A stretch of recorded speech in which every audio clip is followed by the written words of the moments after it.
Hello everyone, welcome to school plus YouTube channel. Question अच्छी कि कही 12:40 रे बा 12:40 बाजिथिबा समय रे घंटा कंटा और मिनिट कंटा मध्य थिबा कोणर परिमाण केते। माने आपण मानकर घंटारे 12:40 बाजची तो सेही समय रे जो घंटा कंटा एंड मिनिट कंटा मध्य जो एंगल टा क्रिएट होची तो से एंगल से पचारची। ओके, तो फास्ट आपण लिखंतु टाइम टाको। ओके, तो 12 आवर एंड 40 मिनिट्स। तो यहाँ से पचार को एतिक समय मध्य घंटा घंटा और मिनिट घंटा मध्य क्रिएट होता एंगल माने केते डिग्री। तो एथिपाई गोटे फर्मूला अच्छी, जो मैंने जानी तो ठीक अच्छे, जो मैंने न जानी खातार लिखि रखु मन रखिए।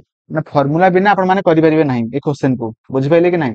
तो फर्मूला हो जाऊँगी 30h माइनस 11/2 MA। बुझेगा कि ना। तो फर्मूला को फास्ट मन रखु, लिखि रखु, देन आपण मैंने क्वेश्चन को करेंगे। बुझिपारे। तो देखो मैंने क्वेश्चन को करवा तो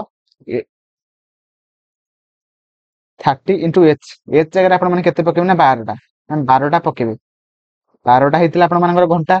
तो तेन आपण करेंगे 11/2 MA। MA जगह आप पकेबे ना केते मिनिट होता तो 40 मिनिट होता। तो 40 पकेली, देन 30 रे 12 गुणिबे केते हबो 360 हबो। देन 11 तो 2 रे एटा कटिगला। तो 2 रे एटा कटिले केते हबो 20 हो।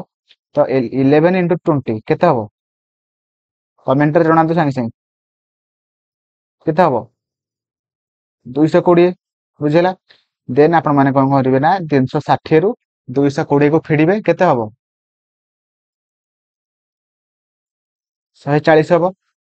140 डिग्री हबो, जोटा कि option C will be right answer. बुझिपाइले। जो मैंने बुझिपाइले मते कमेंट रे जणेबे कि सर आमे बुझिपाइलु बोली। तो ताले कोन आंसर कोन हला ना जेतेबेले आपण मानकर घंटा रे 12:40 बार थिबो तो सेतिक समय रे आपण मानकर घंटा घंटा एवं मिनिट घंटा मध्य रे केते कोन परिमाणर केते कोन क्रिएट होतबो ना सेटा होची 140 डिग्री एंगल क्रिएट होतबो। बुझिला। तो एई भली भाबरे एई फार्मूला टाको आपण माने मन रखिबे जदर कि आपण मानकर परीक्षा रे जेतेबेले भी एई टाइप रे क्वेश्चन पडिबो तो आपण माने आराम रे कर परिबे। आ गोटे कथा कि एई टाइप रे क्वेश्चन सियोर शॉर्ट एग्जाम रे पडिबो।